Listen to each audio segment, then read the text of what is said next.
Hello everyone, मैं सपना study with सपना में इस वीडियो में हम देखेंगे 8th क्लास की हिस्ट्री का chapter 6 weavers iron smelter and owners. इसके हम पार्ट 1 हम कर चुके हैं। पार्ट 2 में आज हम देखेंगे। पार्ट 2 को हम आज यहाँ से स्टार्ट कर रहे हैं। इतना हम कर चुके हैं। अब इसमें देखते हैं हम कॉटन मिल्स कम अप, यानी कि हमारे यहाँ सूती कपड़ा मिलों के लिए कॉटन मिल्स कब स्टैब्लिश हुई। तो इसमें हम देखेंगे the first cotton mill in India was set up as spinning mill in Bombay 1854, यानी कि हमारे यहाँ इंडिया में सबसे पहले कॉटन की मिल स्थापित हुई बॉम्बे में 1854 में। From the early 19th century से के साथ साथ Bombay has given grown important port of the export of raw cotton from India to England and China. जो बॉम्बे पोर्ट है, बॉम्बे पोर्ट सबसे इम्पोर्टेंट पोर्ट रहा है जो कॉटन के लिए रॉ मटेरियल को इंडिया से इंग्लैंड और चाइना के लिए एक्सपोर्ट के लिए सबसे मुख्य केंद्र रहा है। It was close to the west black soil trace of western India where cotton was grown. ये जो है यहाँ पे ब्लैक सोइल के पास का नज़दीक इंडिया में सबसे ज़्यादा ब्लैक सोइल यहाँ होती है जिसमें कॉटन को आसानी से उगाया जा सकता है। When the cotton textile mill come up, they could get supplies of raw material with easily, यानी कि जब यहाँ सूती कपड़ा मिलों की स्थापना हुई तो उन्हें यहाँ से कच्चा माल जो है वो आसानी से मिलने लगा था। अब इस फोटो में देखिए, फोटो में क्या लिखा गया है, देखो workers in A cotton factory. इसमें देखो कुछ वर्कर्स हैं जो कॉटन फैक्ट्री में काम कर रहे हैं। सिरका 19 फोटोग्राफ्स बाय द राजा दीनदयाल। ये फोटो राजा दीनदयाल द्वारा ली गई है। अब इसमें कताई विभाग में ज़्यादातर मजदूर जो है वो महिलाएं काम करती थी। इस फोटो में आप देखिए ज़्यादातर महिलाएं ही काम कर रही है, ज़्यादातर महिलाएं काम कर रही है। वाहिल वर्किंग इन द वीविंग और डिपार्टमेंट वर मोस्टली मैन। और बुनकर का विभाग जो है, बुनकर को जो काम करते थे वो मैन करते थे। कताई का काम है, जो स्पिनिंग का काम है वो महिलाएं करती थी, और बुनकर यानी कि वीविंग का काम जो वो मैन करते थे।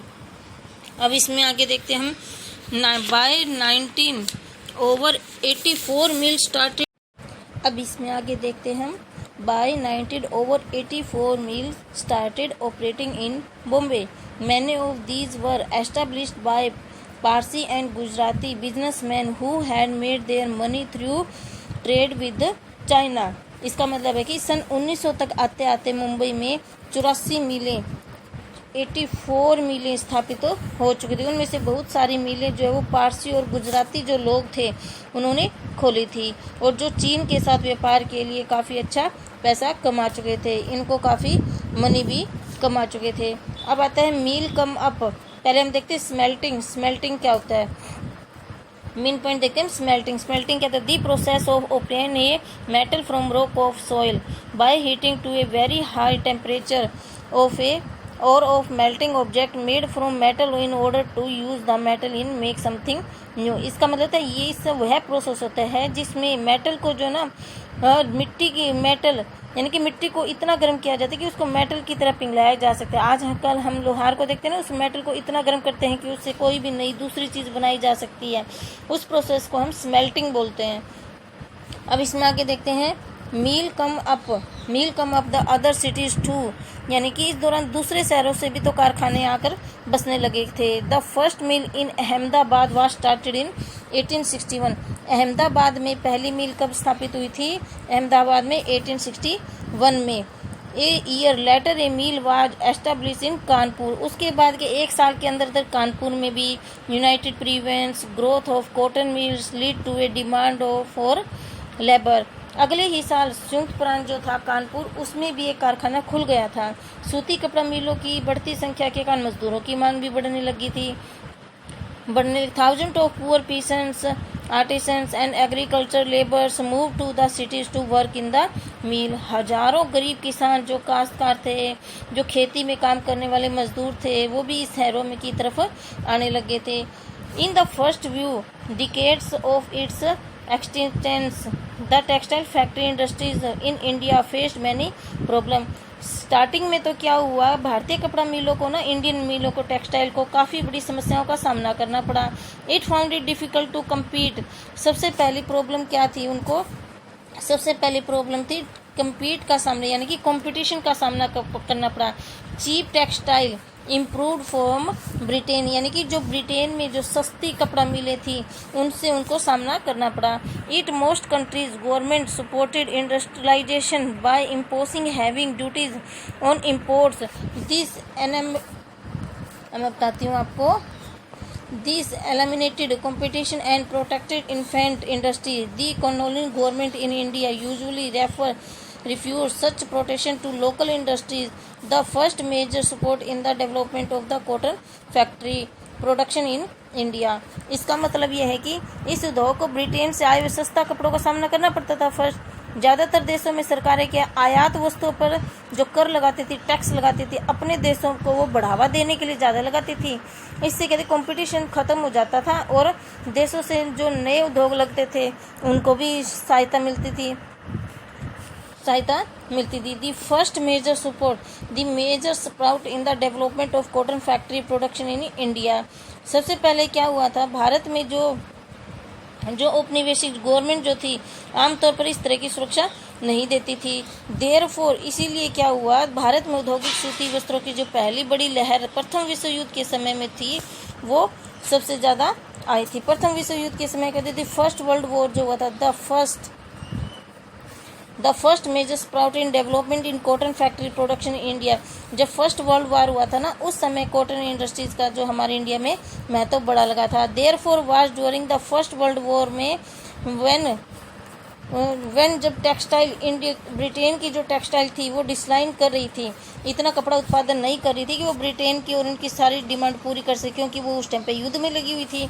इसीलिए जो इंडियन फैक्ट्रीज थी called upon on the produce cloth the military supply, जो इंडिया में जो ब्रिटेन की जो मिलिट्री थी उनको कपड़े की सप्लाई के लिए भारतीय जो फैक्ट्रियाँ थी उनके ऊपर ही उनको डिपेंड रहना पड़ता था और वो उनसे डिमांड करने लगे थे और इस तरह भारत में जो सूती कपड़ा मिल का जो उत्पादन था वो बढ़ने लगा।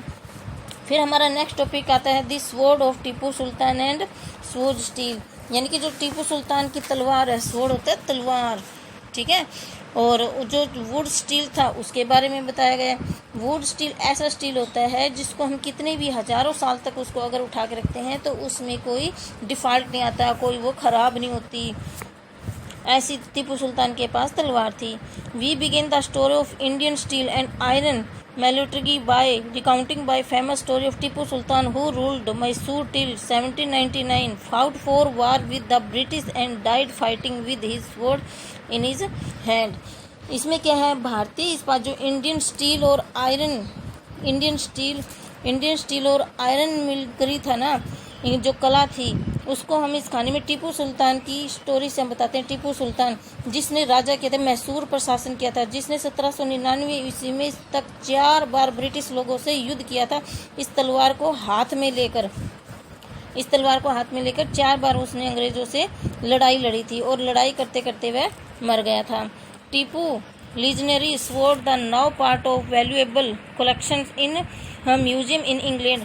जो टीपू सुल्तान की तलवार है, टीपू सुल्तान की जो फेमस तलवार है, आज भी इंग्लैंड के जो म्यूजियम है उसमें रखी गई है। लेकिन क्या आप जानते हैं कि टीपू की सुल्तान की जो तलवार है वो इतनी खास क्यों है, इतनी वो स्पेशल क्यों है? This sword had no incredibly hard and sharp at that could easily rip through the opponent and more, यानी कि इसका मतलब ये है कि दरअसल इस तलवार की धार इतनी सख्त और पैनी है कि दुश्मनों के लोह कवच को भी आसानी से चीर सकती है, यानी कि वो इतनी तेज है कि दुश्मनों के वो लोहे को भी वो काट सकती है। This quality of the sword, इस तलवार की quality come from a special type of high carbon steel called woods.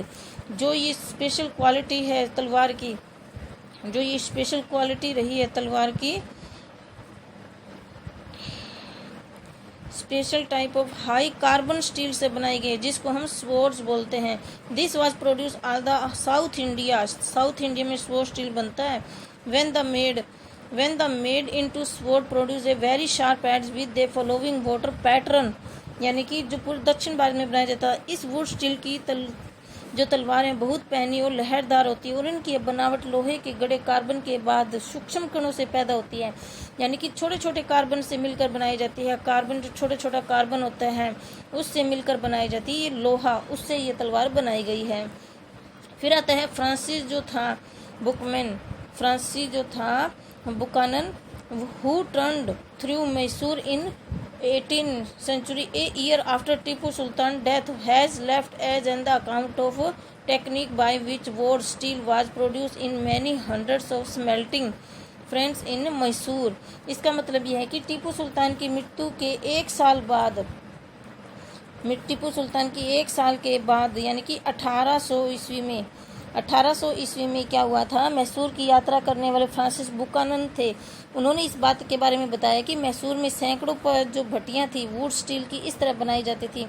लोहे की जो भट्टियां थी वो स्मेल्टिंग की जो भट्टियां थी वो इस तरह की तलवारें बनाती थी। स्मेल्टिंग में वो इस तरह की वो तलवारें बनाती थी।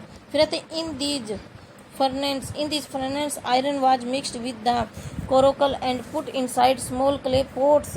इन भट्टियों में क्या था, लोहे के काठ कोयले के साथ मिलाकर मिट्टी की छोटी छोटी हांडियों में रख दिया जाता था।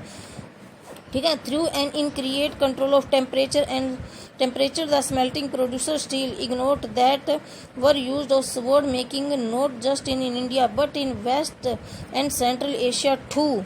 अब इसका मतलब ये है, देखो तापमान इतना अधिक होता था कि जो तलवार थी, इस्पात जो होता था वो सिल्लियाँ तैयार कर देते, गलाकर उसको सिल्लियाँ बना देते थे।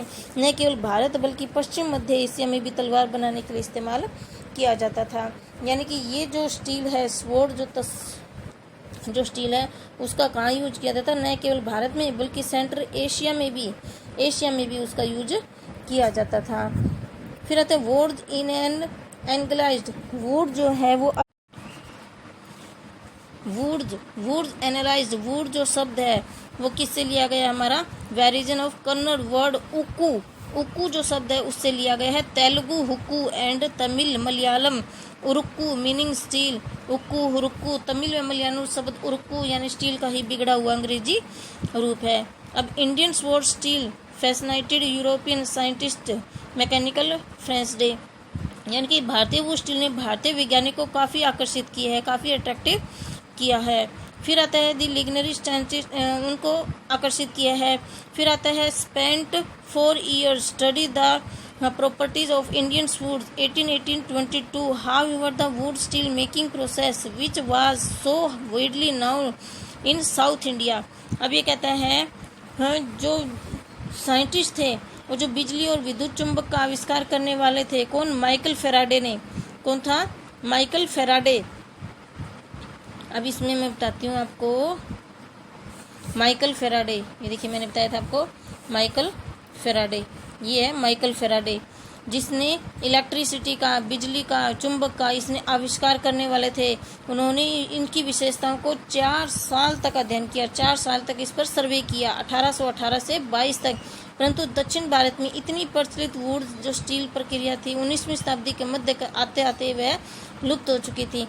क्या बता सकते हैं कि ऐसा क्या होगा, भारत पर अंग्रेजों को जीत के साथ वहीं पर तलवार और हथियार उद्योग समाप्त हो गए और भारतीय कारीगरों द्वारा बनाए गए लोह और इस्पात का स्थान इंग्लैंड से आए लोह इस्पात ने ले लिया था। यानी कि इसने क्या किया था, इसने इस पर सर्वे किया और उसने ऐसे स्टील की खोज की थी जो इंग्लैंड ने क्या किया था, भारत की जो कंपनी थी आयरन एंड स्टील उसका स्थान इसने ले लिया था। यानी कि क्राफ्ट पीपल जो थे इंडिया के वो समाप्त हो गए थे।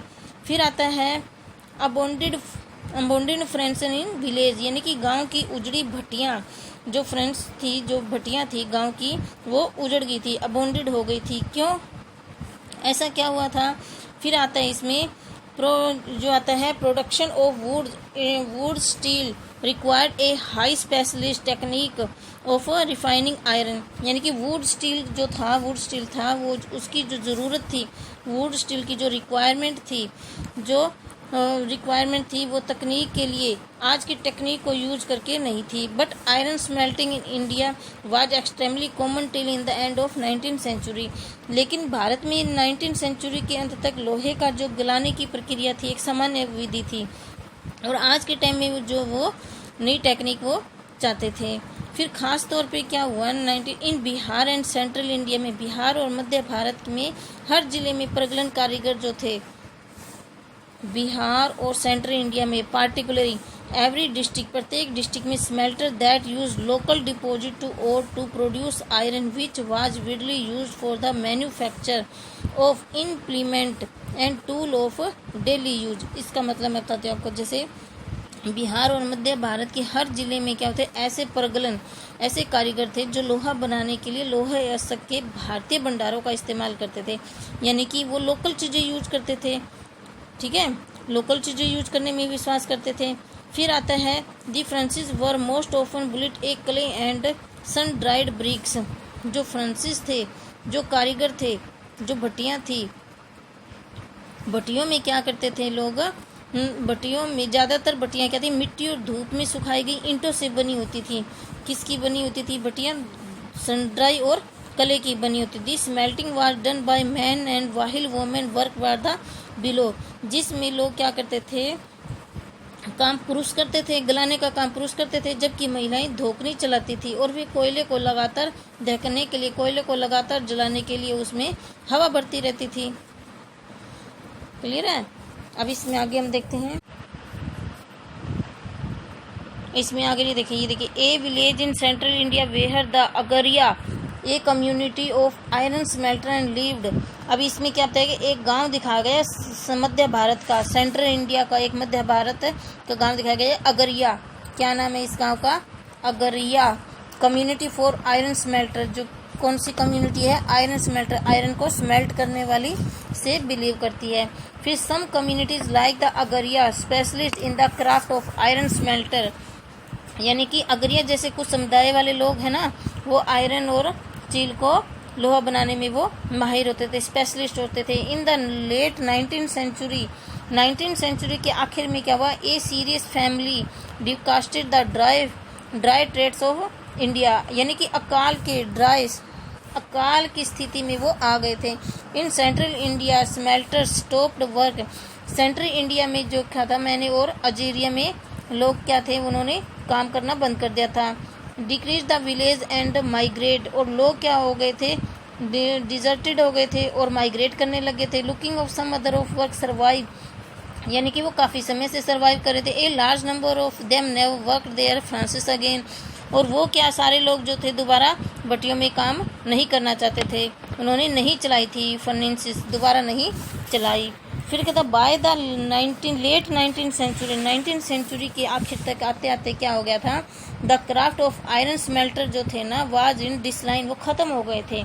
In most villager furnaces fell, वो महसूस करने लगे थे कि into disuse and the amount of iron produce come down, उनको महसूस होने लग गया था कि जो हुनर है हमारा वो ख़त्म हो गया है। ज़्यादातर गांव में भट्टियाँ जो है वो ठंडी पड़ गई है और उनसे कोई कमाई भी नहीं होती, लोहे का उत्पादन गिरता जा रहा था।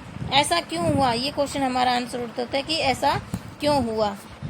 तो हम इसका आंसर ढूंढते हैं। देखो, one reason was the new forest law and you have read about. अब देखो, पहला कारण तो जैसे हम ढूंढ चुके हैं कि वन ही थे, पहला कारण हम इसमें ढूंढते हैं तो वन कानून ही थे जिसके बारे में हम पढ़ चुके हैं, फॉरेस्ट लॉ। इसमें पहला कानून क्या था, forest law.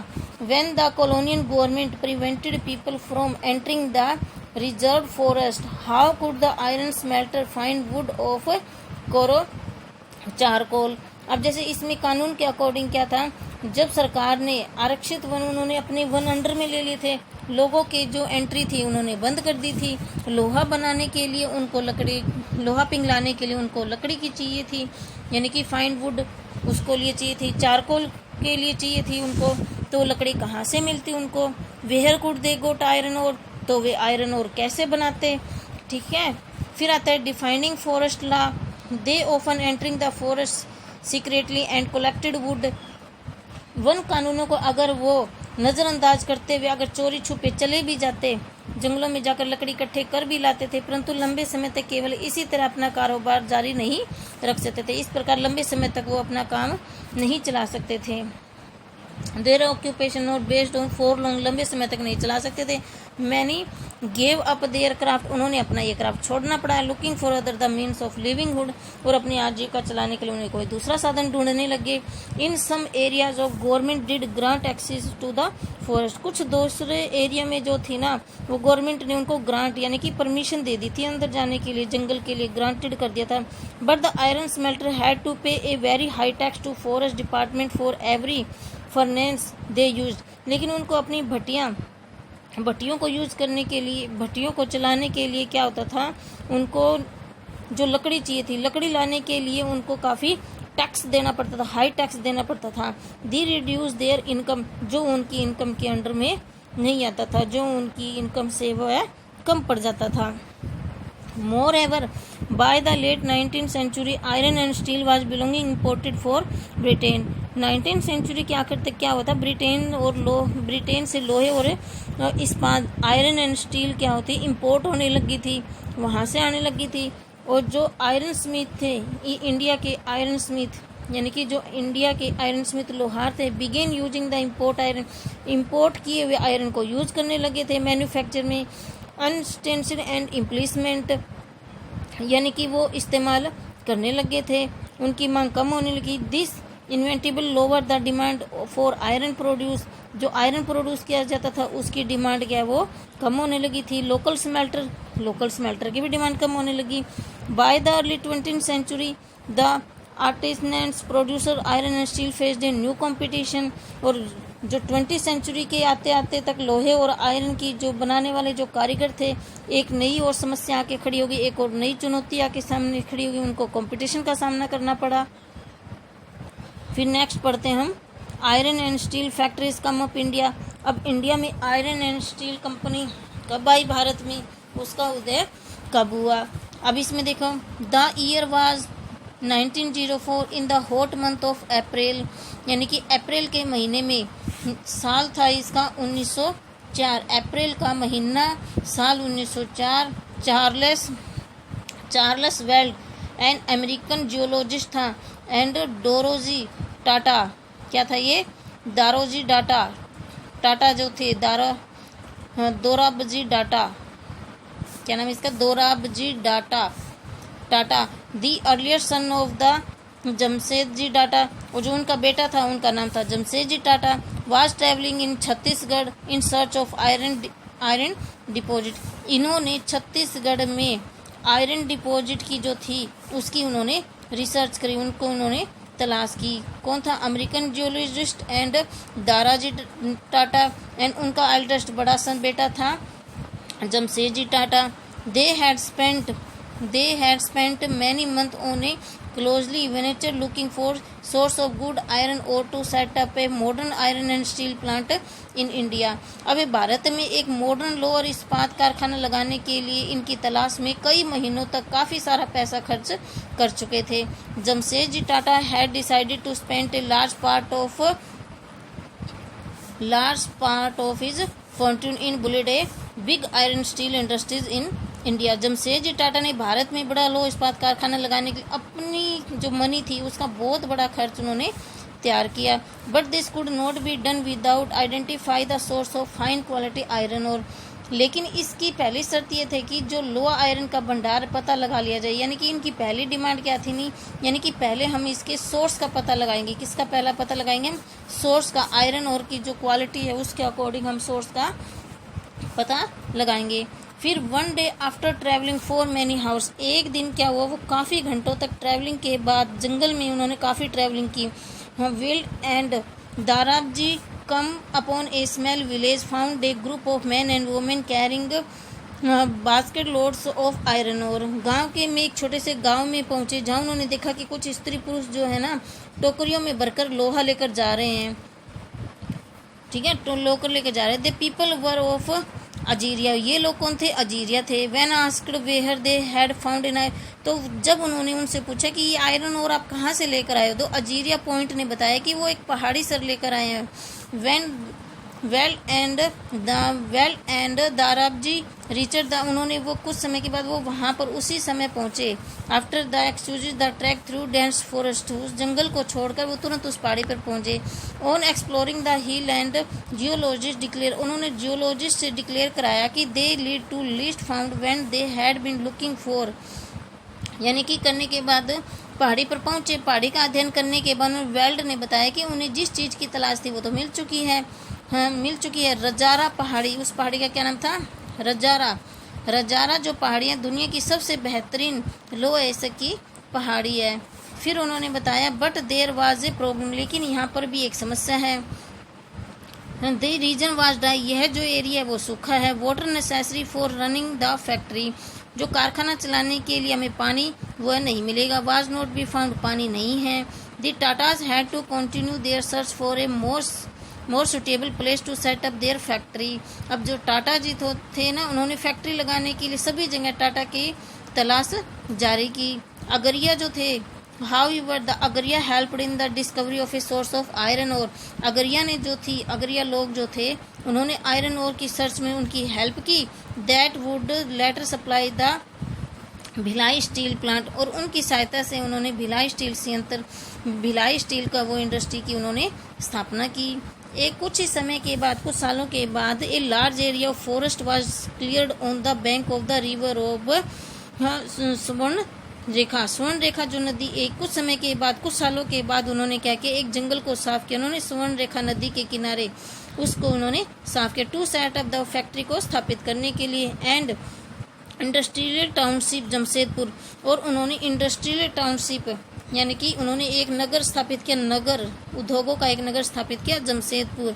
Hair there was the water near iron and deposit, जहाँ पर वाटर और आयरन दोनों चीज मिल जाती थी। The Tata iron and steel company TISCO that come begin to produce steel in 1912, उन्होंने 1912 तक उन्होंने टिस्को जो कंपनी थी, उन्होंने अपनी कंपनी का नाम रखा टिस्को। वो 1912 में अपना स्टील प्रोड्यूस करना स्टार्ट कर दिया था। TISCO was set up an opportunity time, TISCO को स्थापित करने का वो सबसे अच्छा समय था, सही समय पर हुई थी।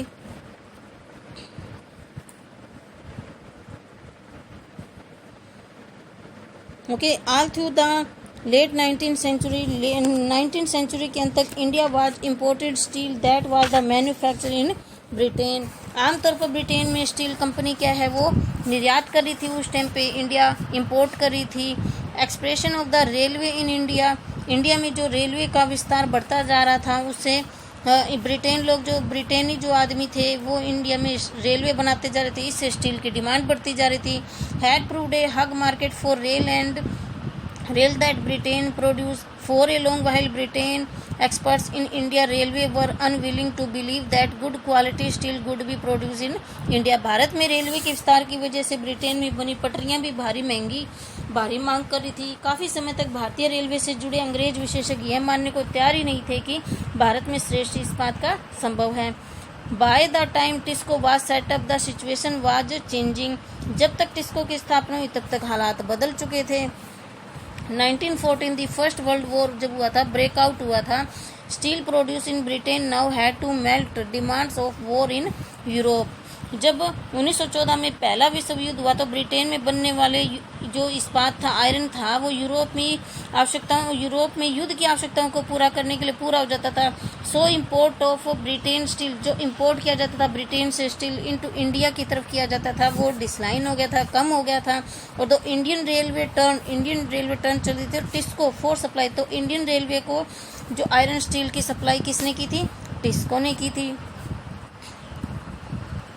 टिस्को कंपनी ने की थी। As the war dragged on the several years, यह जो युद्ध है वो काफ़ी समय तक चलता रहा। TISCO had to produce shells and carriage wheels for the war, TISCO जो कंपनी है उसने क्या किया था, टिस्को युद्ध के लिए गोले भी तो चाहिए थे उनको, कैरेज व्हील, उनको गोले चाहिए थे युद्ध के लिए। By 1919 the colonial government was buying 90%, कितना 90% जो स्टील है वो मैन्युफैक्चर किया जाता था किसमें? टिस्को से। Over time TISCO become the biggest steel industry with in the British empire, British empire की टिस्को जो कंपनी है वो सबसे बड़ी इंडस्ट्रीज बन चुकी थी।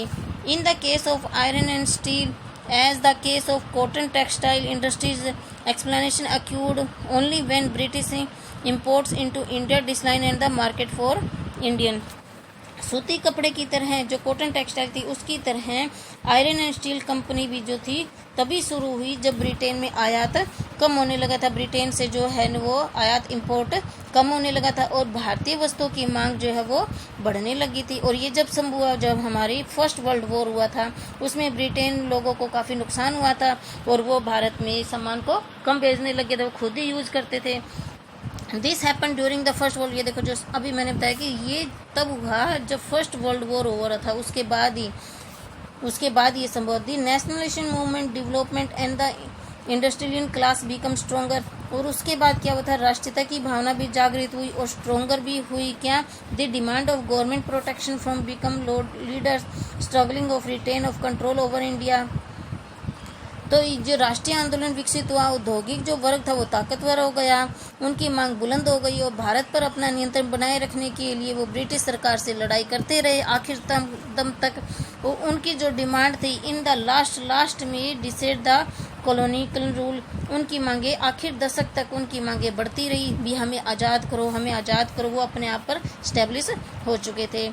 इस हिस्ट्री के सेकंड पार्ट में हम इस लेसन को फिनिश करते हैं। अब हम इसके क्वेश्चन आंसर करेंगे जो हम इसके हिस्ट्री के पार्ट 3 में करेंगे। Okay, thank you.